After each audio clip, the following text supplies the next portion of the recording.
El tema de nuestro trabajo es la evolución de la figura del docente a lo largo de la historia y lo hemos escogido principalmente para poder conocer cómo fue el origen de nuestra profesión y cómo se ha ido construyendo poco a poco para llegar a lo que es a día de hoy. A continuación se explicará brevemente el estado de la cuestión, donde se analizará el papel del docente en diferentes etapas de la historia. En primer lugar, en la Edad Antigua, en concreto en Grecia y Roma,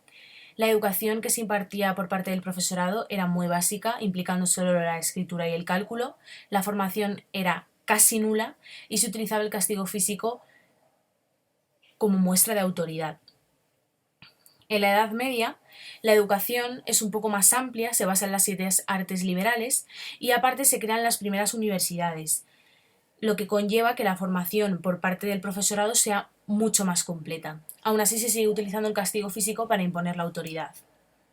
En cuanto a la Edad Moderna, la figura del profesorado adquiere más prestigio, la formación es mucho más amplia y la educación pasa a ser magistrocéntrica, es decir, el profesor se encuentra en el centro del proceso de enseñanza-aprendizaje y la enseñanza pasa a ser más activa. Por último, en la Edad Contemporánea, sobre todo influenciada por la Escuela Nueva, esta se basa en el paiocentrismo, donde los alumnos están en el centro del aprendizaje y el maestro o la maestra es un guía que les ayuda. La educación sigue siendo activa, también pasa a ser experimental y en esta ocasión el castigo ya no es utilizado. Nosotras nos hemos planteado 3 objetivos para nuestro trabajo. El primero es crear una reconstrucción de la evolución de la figura del docente a lo largo de la historia para poder comprender así su origen, relacionándolo en todo momento con el contexto sociocultural de la época. También nos hemos planteado alcanzar una visión positiva respecto al cambio en la figura docente para la mejora, que esto no quiere decir que no se hayan cometido errores, sino que la subsanación de los mismos nos ha permitido el perfeccionamiento del rol del docente. Y por último, nos hemos decantado por crear una serie de características o aspectos que debería de reunir la figura del docente ideal de acuerdo con nuestra sociedad a día de hoy, teniendo en cuenta un análisis del contexto sociocultural de hoy y de las diferentes aportaciones de las ciencias de la educación. A continuación se llevará a cabo la explicación de la metodología y la justificación teórica.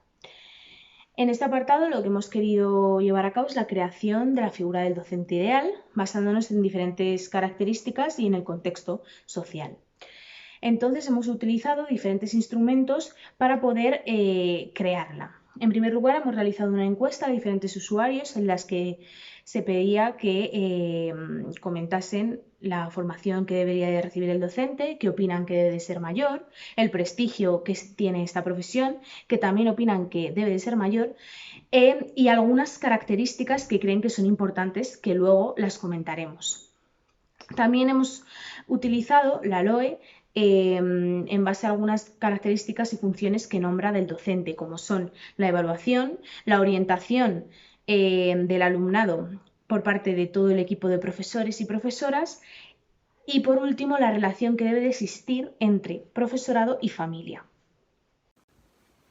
Como hemos podido ver, la teoría es ideal, pero en muchas ocasiones la puesta en práctica no se corresponde con esto. Así que nosotros vamos a realizar un análisis de las aportaciones de las ciencias de la educación que pueden nutrir en gran medida al docente. En primer lugar, la psicología del desarrollo va a hacer que el docente desarrolle una mayor tolerancia a los ritmos de aprendizaje y a las necesidades individuales en base a cada etapa madurativa. Por otro lado, la psicología de la educación les va a otorgar cierto conocimiento en teorías del aprendizaje, haciendo que puedan introducir nuevas metodologías en el aula y así hacer más accesible el aprendizaje y el conocimiento a sus alumnos y alumnas. En tercer lugar, la neuropsicología les va a ayudar a entender cómo funciona el cerebro y a poder detectar anomalías para poner en marcha programas de rehabilitación, estimulación y evaluación neuropsicológica y hacer así el aprendizaje más efectivo y significativo. Y por último, la sociología les ayuda tanto a entender la educación como una parte de un entramado de redes sociales, como a empatizar con el alumnado viéndolo como un sujeto social y el impacto que tendrá la educación que le estamos dando en su vida. Por otro lado, además nosotros queremos destacar algunos saberes o educaciones que no tienen nada que ver con los típicos saberes intelectuales, como es la lengua o las matemáticas, y estas son educaciones que se incluyen dentro de educación para la vida, que son unas aptitudes psicosociales interpersonales que nos permiten como personas poder tomar decisiones informadas, poder comunicar lo que sentimos y poder desenvolvernos correctamente con nuestro entorno. En esto hemos incluido la educación en valores, entendiéndola como una educación que va a permitir que nosotros nos podamos desenvolver en convivencia en base al respeto, a la empatía y a la tolerancia, La educación emocional para poder gestionar nuestras emociones de buena manera y así poder crear un buen autoconcepto y una buena autoestima. Y por último, la educación digital, ya que hoy en día vivimos en una sociedad digital y para poder desenvolvernos correctamente en ella necesitamos tener la competencia para poder utilizar todos estos recursos. Ahora que ya hemos realizado un análisis del contexto que rodea al docente, teniendo en cuenta su contexto sociocultural, la perspectiva social que existe sobre la concepción de la figura del profesor y las nuevas aportaciones que están realizando las ciencias de la educación, vamos a realizar una lista con determinadas características que nosotras consideramos fundamentales en una figura del profesor a día de hoy. En primer lugar, creemos que este debe de ser un modelo de vida, un modelo a seguir, ya que a través de sus conocimientos y sus valores debe crear admiración a sus alumnos y alumnas. También creemos que debe de ser empático, ya que debe de comprender las necesidades e intereses de sus alumnos y alumnas para poder entender sus sentimientos y sus emociones. También creemos, ligado a esto, que debe de ser paciente, ya que debe comprender que cada alumno o alumna tiene sus propios ritmos de aprendizaje y debe adaptarlos a cada uno de ellos y ellas. También creemos que debe de ser una figura de autoridad, sin imponerse a través del castigo y el miedo, sino a través de lo que sabe y de sus valores. Y también creemos que debe de ser crítico, es decir, debe de fomentar en sus alumnos el pensamiento crítico a través de lo que les enseña, a través de lo que él sabe. El docente debe ser un sabio para transmitir el amor al conocimiento a sus alumnos y alumnas, además de para fomentar un respeto hacia su persona por la cantidad de saberes que él tiene. Por otro lado, tiene que ser innovador e ingenioso para dar con nuevas metodologías y que su estrategia de aprendizaje no se quede obsoleta. Tiene que ser creativo, muy relacionado con lo anterior, para poder construir nuevas formas de enseñar y hacer más accesible el aprendizaje rápidamente y de forma cómoda. También tiene que ser motivador, tiene que depositar confianza en sus alumnos, ya que como vemos con el efecto Pigmalión de psicología, esto es muy importante a la hora de cómo nosotros nos creemos capaces de hacer las cosas. Por otro lado, tiene que ser cercano, esto no implica que tenga que ser amigo de sus alumnos, sino simplemente conocerlos para así poder entender sus individualidades, necesidades. Y por último, tiene que ser responsable, tiene que entender que tiene una tarea muy importante socialmente hablando y que su impacto va a dejar huella para el resto de la vida del alumno. Por último, queremos destacar 3 funciones más que debe de llevar a cabo el profesorado. En primer lugar, la metodología y los métodos utilizados deben de variar, ya que a la hora de impartir los conocimientos hay alumnos y alumnas que se beneficiarán más de algunos métodos que de otros. En segundo lugar, la evaluación debe de estar adaptada a las necesidades de los alumnos y las alumnas para que se sientan cómodos en este proceso. Y por último, la educación debe de ser inclusiva, es decir, que acoja a todos los estudiantes de igual manera. Para nuestra aplicación didáctica, nosotras hemos decidido diseñar una serie de sesiones que van a poner en puesta en escena las características que consideramos fundamentales en un profesor y la hemos enfocado a alumnos de cuarto de primaria para trabajar los siguientes objetivos.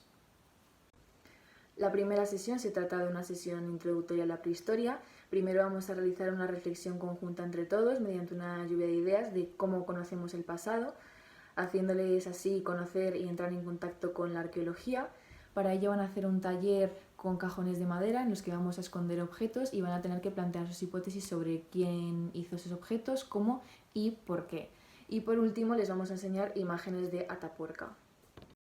Bien, en cuanto a la segunda sesión, lo que deberán realizar los alumnos será un pequeño debate sobre las conclusiones que sacaron en la sesión anterior, en la que tuvieron que rellenar diferentes fichas con diferentes objetos y comentar el uso que se les daba, para qué servían, quién los utilizaba y demás. El profesor irá leyendo esas hipótesis en alto y ellos deberán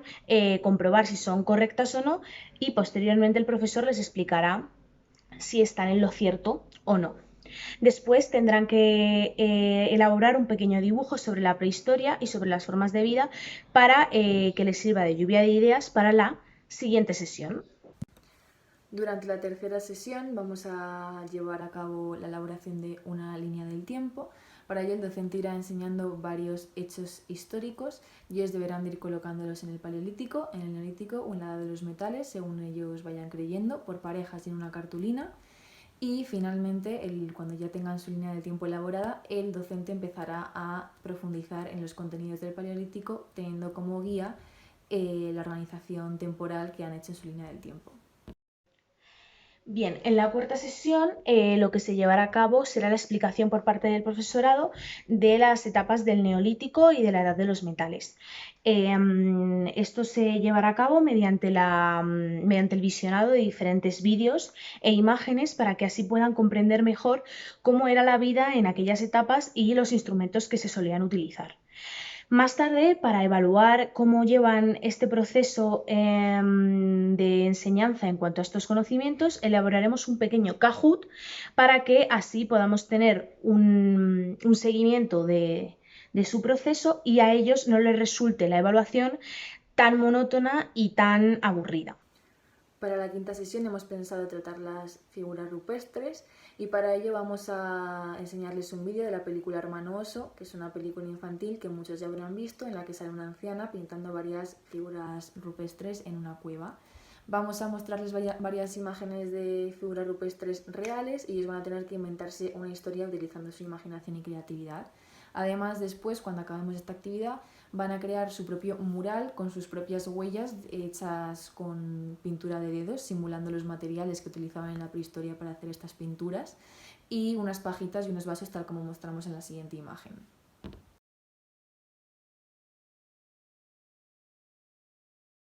Bien, en cuanto a la sexta sesión, el profesor o la profesora llevará a cabo la explicación de los diferentes pueblos prerromanos que se asentaron en la península ibérica.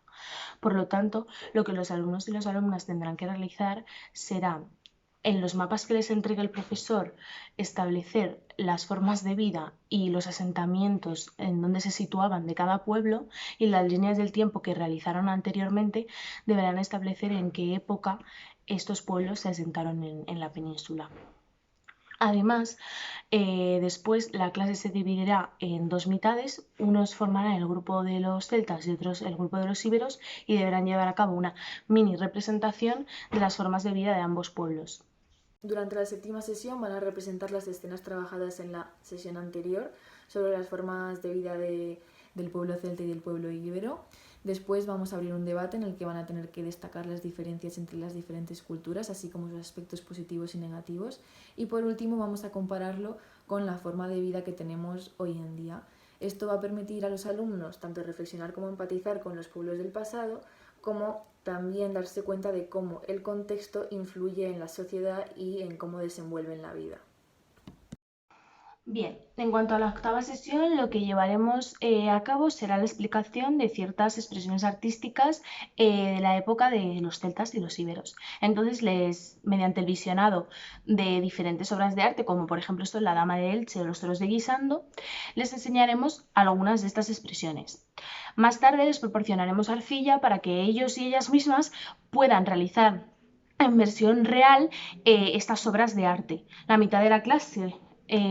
hará La Dama de Elche y la otra mitad Los Toros de Guisando, fijándose bien en las características de cada uno, ya que uno representa al pueblo celta y otro al pueblo íbero.